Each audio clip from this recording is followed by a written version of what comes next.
প্রাচীন ঢাকার প্রবেশপথ ঢাকা গেট।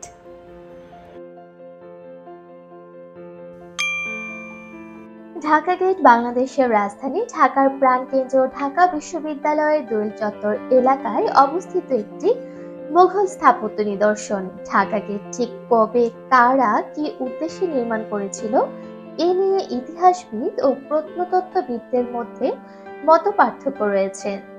তবে বেশিরভাগেরই মত এটি মুঘল আমলে নির্মিত হয় মীর জুমলার হাত ধরে এবং তখন এটি ছিল ঢাকার প্রবেশপথ।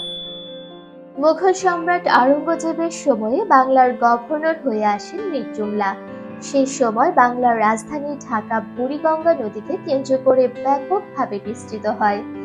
বাংলাদেশ জাতীয় জ্ঞানকোষ বাংলাপিডিয়ায় ঢাকা গেট সম্পর্কে বলা হয়েছে, ঢাকার বেশ কয়েকটি নির্মাণ কাজের সঙ্গে মীর জুমলার নাম জড়িয়ে আছে।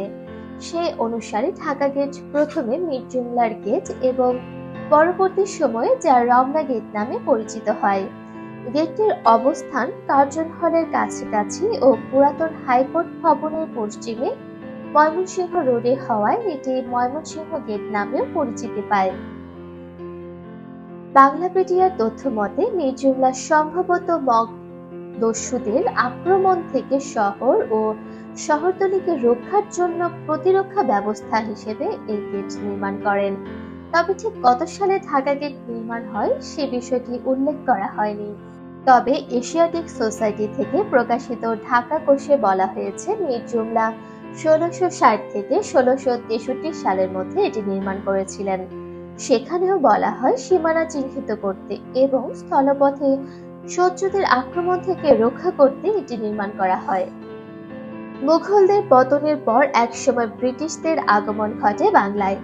ততদিনে ঢাকার চেহারাও বদলে যায় অনেকখানি। ঢাকা গেটও আর আগের মতো প্রধান প্রবেশদ্বার থাকে না, ফলে এটি খানিকটা আড়ালে পড়ে যায়। তবে 1825 সালে ব্রিটিশ ম্যাজিস্ট্রেট চার্লস উডস প্রথমবার এটি সংস্কারের উদ্যোগ গ্রহণ করেন। সে সময় এটি রমনার প্রধান প্রবেশপথ হয়ে পড়ে। সে কারণে তখন এর পরিচিতি হয় রমনা গেট নামে। এর নির্মাণ নিয়ে ইতিহাসবিদ ও প্রত্নতাত্ত্বিকদের মধ্যে মতভেদও দেখা দেয় এরপর থেকে, কারণ ব্রিটিশদের দ্বারা নতুন করে সংস্কারের ফলে অনেকটা ইউরোপিয়ান আদল দেখা যায় এর মধ্যে। এরপর পাকিস্তান আমলেও আরেক দফা সংস্কার হয় রমনা বা ঢাকা গেট। এরপর দীর্ঘ সময় অযত্ন অবহেলায় থেকে প্রায় ধ্বংসের পথে ছিল প্রাচীন এই স্থাপত্য নিদর্শন। মেট্রো রেলের কাজের শুরুর পর আরো আড়ালে চলে যায় প্রায় 400 বছরের পুরনো ঢাকার ঐতিহ্যের এই অংশটি। শেষ পর্যন্ত 2022 সালে ঢাকা গেট সংস্কারের উদ্যোগ নেয় ঢাকা দক্ষিণ সিটি কর্পোরেশন।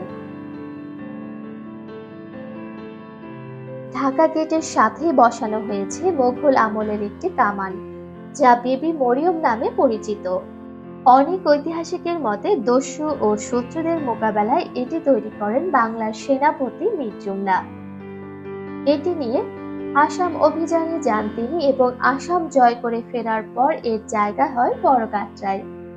11 ফুট দৈর্ঘ্যের বিশাল এই কামানটি নানা জায়গা ঘুরে 1983 সাল থেকে ওসমানী উদ্যানে রাখা ছিল। ঢাকা গেট সংস্কারের অংশ হিসেবে কামানটিকে এবার মীর জুমলার স্মৃতির পাশে একসাথে রাখা হয়। ধন্যবাদ সবাইকে।